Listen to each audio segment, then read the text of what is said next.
The Voice in Speech and Song, Chapter 33, Simplicity in Our Speech. Secrets of Success for the Gospel. The success of the gospel message does not depend upon learned speeches, eloquent testimonies, or deep arguments. It depends upon the simplicity of the message and its adaptation to the souls that are hungering for the bread of life. What shall I do to be saved? This is the want of the soul. Purity and simplicity. Our work should be to embrace every opportunity to present the truth in its purity and simplicity, where there is any desire or interest to hear the reasons of our faith. Work in the cities. The Lord is speaking to His people at this time, saying, "Gain an entrance into the cities, and proclaim the truth in simplicity and in faith."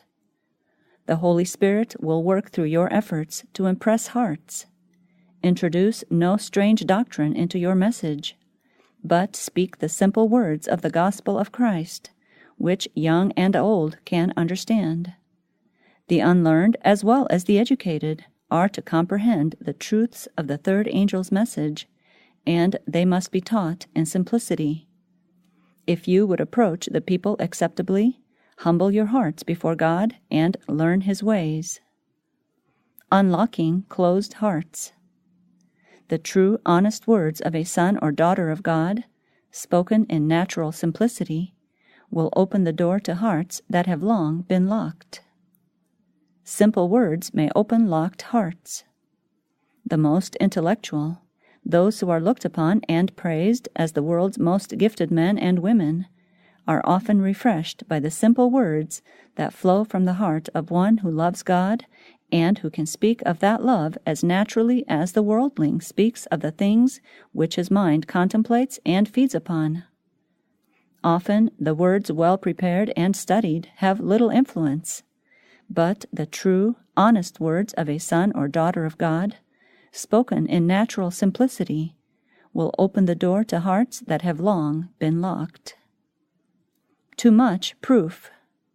In this age, when pleasing fables are drifting upon the surface and attracting the mind, truth presented in an easy style, backed up with a few strong proofs, is better than to search and bring forth an overwhelming array of evidence. For the point then does not stand so distinct in many minds as before the objections and evidences were brought before them. With many, assertions will go further than long arguments. They take many things for granted. Proof does not help the case in the minds of such. Plain mileposts. The world needs labor now. Calls are coming in from every direction, like the Macedonian cry, "Come over and help us."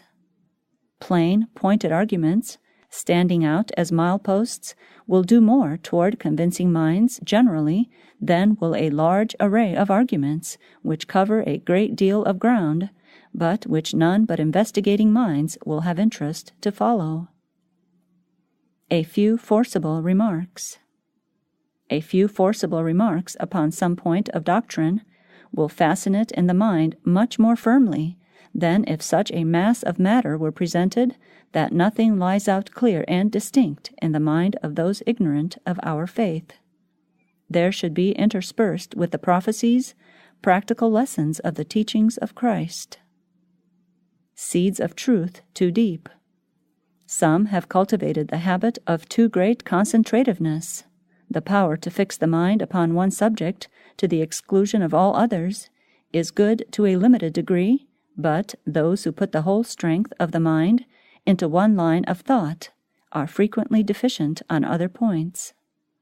In conversation, these become tedious and weary the listener.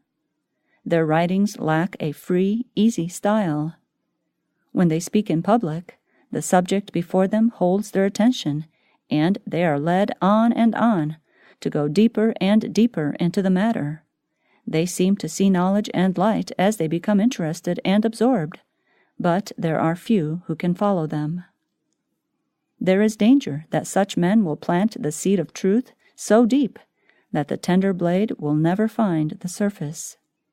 Even the most essential manifest truths, those which are of themselves clear and plain, may be so covered up with words as to be made cloudy and indistinct.